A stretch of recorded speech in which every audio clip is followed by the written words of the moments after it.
اسلام ہم تم کو اور ہم کو ملا ہے تو بدر و حنین سے ملا ہے، جنگ خندق سے ملا ہے، طائف کے ان مصیبتوں سے ہے، کربلا کے ان شہیدوں کے عظیم خون سے ملا ہے، اہل بیت کی قربانیوں سے دولت ہم کو ملی ہے، عباس علمبردار کو تب جا کر ہم کو یہ ہمارا سرمایہ ہے، ہماری دولت ہے۔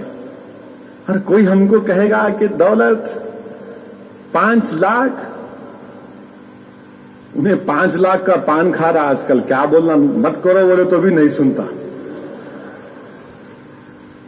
تاریخ یہ بتاتی عزیزان ملت، تاریخ اسلام ہم کو یہ پیغام دیتا ہے کہ صہیب رومی رضی اللہ تعالیٰ عنہ روم سے آ کر اسلام قبول کیے، اور صہیب رومی نے خوب دولت کمائی، تجارت کی۔ اللہ کے رسول صلی اللہ علیہ وسلم کی ہجرت فرمانے کے بعد آپ کا دل تڑپ رہا تھا، تکلیف میں تھے کہ نہیں میں بھی چلے جاؤں رسول اللہ صلی اللہ علیہ وسلم کے پاس۔ جب صہیب رومی جا رہے تھے تو کفاران مکہ نے روک کر کہا کہ صہیب رومی تم ضرور مدینے کو جا سکتے مگر دولت چھوڑ کے جانا۔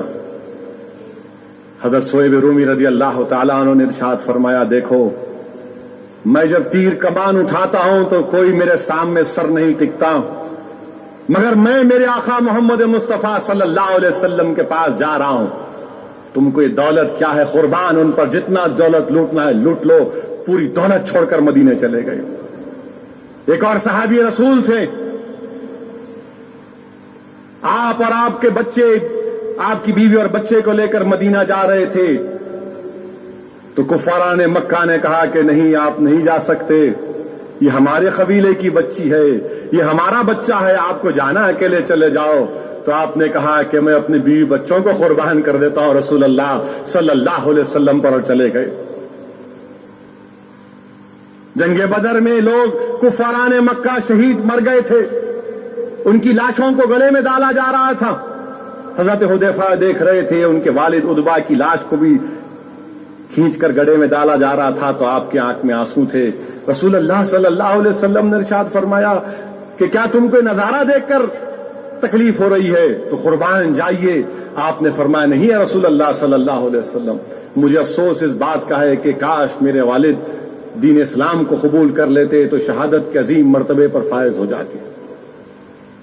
یہ دین ہم کو یہ سکھاتا ہے دنیا والوں، تم 5 لاکھ کی بات کر رہے ہو، تم ساری دنیا کی دولت لا کر رکھ دو گے، تو ہمارے رسول محمد مصطفیٰ صلی اللہ علیہ وسلم نے ہم کو تعلیم دی، ان کا ارشاد مبارک ہمارے لیے زندگی کے لیے ایک مشعل راہ ہے کہ آقا نے فرمایا تھا ان تمام لوگوں سے 1400 سال پہلے، میں ہندوستان کے تمام مسلمانوں تک جہاں تک میری آواز پہنچ رہی ہے، جواب دو ان ظالموں سے، وہی جواب دو جو آقا نے جواب دیا تھا کہ اگر تم میرے ایک ہاتھ میں چاند اور سورج کو رکھو گے تب بھی میں اظہار حق سے منہ موڑنے والا نہیں ہوں، ہم ان کے غلاموں کے غلام ہیں، تم چاند اور سورج کا بھی وعدہ کرو، ہم نہیں جائیں گے اسلام کو چھوڑ کر۔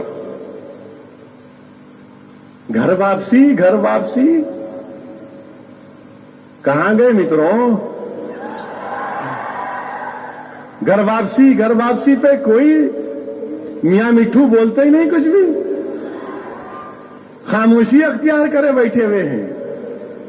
کیوں؟ آپ کے پیارے ناچ رہے بول کے، نچاؤ اور نچاؤ، معلوم ہوتا یہی ناچتے رہیں گے، ملک کا کیا ہوگا یہ بھی سوچ لو۔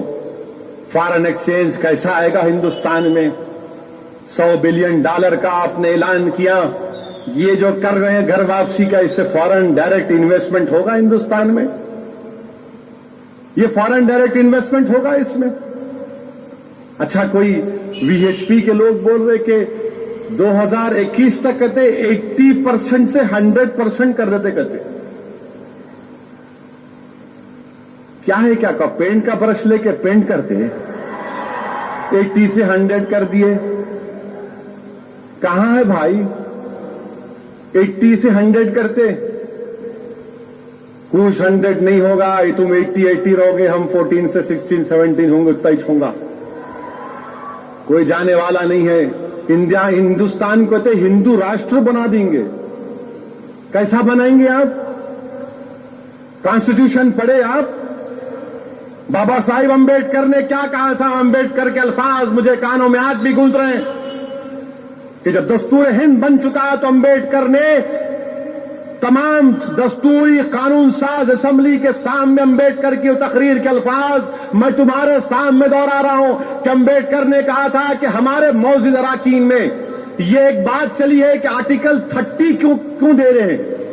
امبیڈکر نے کہا کہ مسلمان ہمارے چھوٹے بھائی ہیں, ان کی مذہبی شناخت کو, ان کے کلچر کو, ان کے تعلیمی اداروں کو تحفظ دینا ضروری ہے. یہ امبیڈکر کے الفاظ تھے یا نہیں تھے؟ ہم جا کے کہتے سب کو تبدیل کر دے رہے. ہم نہیں تبدیل کر رہے, ہم دعوت دے رہے. اگر حقانیت کو کوئی قبول کرے گا تو کیا آپ اس کو روک سکتے؟ مگر یہ بولنا کہ نہیں 80% سے